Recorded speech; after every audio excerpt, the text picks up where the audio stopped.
to everyone here today in support of the National Research Center for Truth and Reconciliation and for the roles you will play in the life of the center going forward.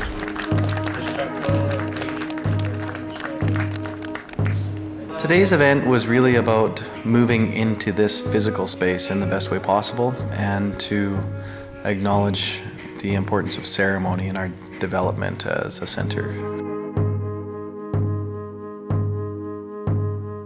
In 2011, the University of Manitoba formally apologized to Indigenous people in Canada for its failure to recognize or challenge their forced assimilation and their subsequent loss of language, culture, and traditions.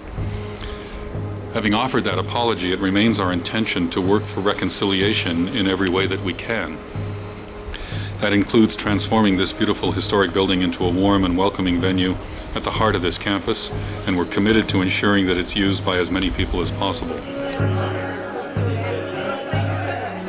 The National Research Center at its simplest is the permanent home for all of the materials collected by the Truth and Reconciliation Commission over the course of its mandate. We can and must be the center that remembers this history the best and makes sure that the country itself does not forget and the country itself learns as much as it possibly can about this history. But I think there's a tremendous value for the broader Canadian population to know what happened and to think about what kind of a country we've been and what kind of a country we want to be together moving forward. And I think that's a very significant thing for us to keep in our minds. We're almost approaching the 150th anniversary of Canada, and there are things in our history that we don't want to repeat in the future. Things that have happened to some of us and some of our families that we don't want to happen to our children and their children and so on. History and the understanding of it and coming to grips with it, even when it's difficult, is important for everyone.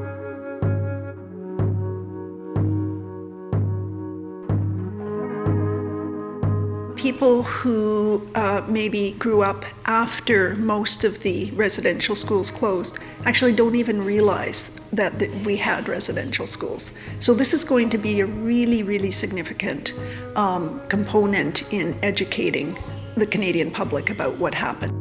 The suicides, the family breakups, the child welfare that's rampant in our communities, that people will start to understand and to get a sense that it was not of our making. My kids will be able to come and sit and meet and talk to survivors and learn about a chapter in their grandparents' life.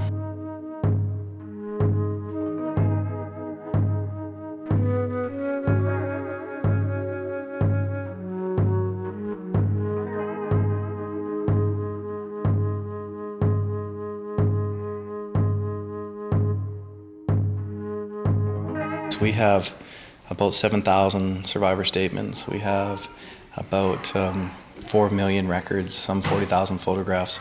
So just going through and sorting all of that information out, dividing it into two big piles of what can be publicly accessed versus what can't be. The center will also have a place where people can come and explore some of the testimonies. They'll be able to listen to them and be able to interact with the staff. Just as this space is modular, it's going to allow for multiple ways to interact with the material and to interact with this conversation that we're trying to have around truth and reconciliation. Users will have the ability to contribute new information to it, and they're going to be able to configure the information in a way that works for them. I think it's an important place for the survivors to be able to come and learn about what others have gone through, and to look at all the beautiful things that will be housed here besides the sorrow and the tears that they remember.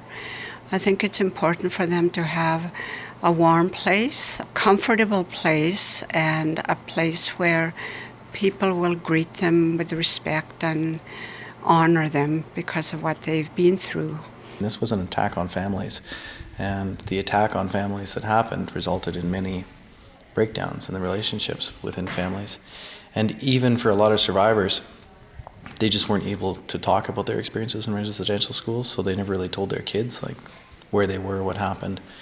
So it's really important to get these records back into the hands of Aboriginal communities across the country. My colleagues in the administration of the university.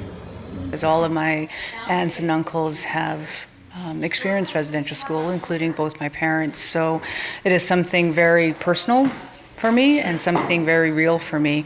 And how the National Research Centre preserves those stories and tells those stories is important for my kids and for their kids.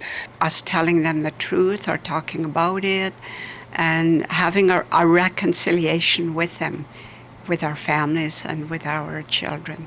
I get quite emotional when I think about it, because I understand the impact these schools have had upon my life, and I haven't even walked in the halls of those schools, but in many ways I carry my parents' story with me, and by doing so my kids, their grandchildren, also carry their stories.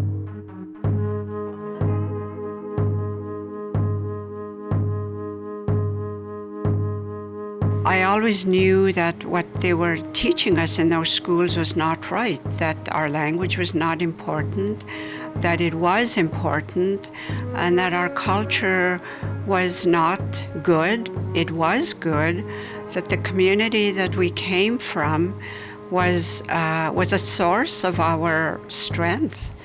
And that's what I want my children to know.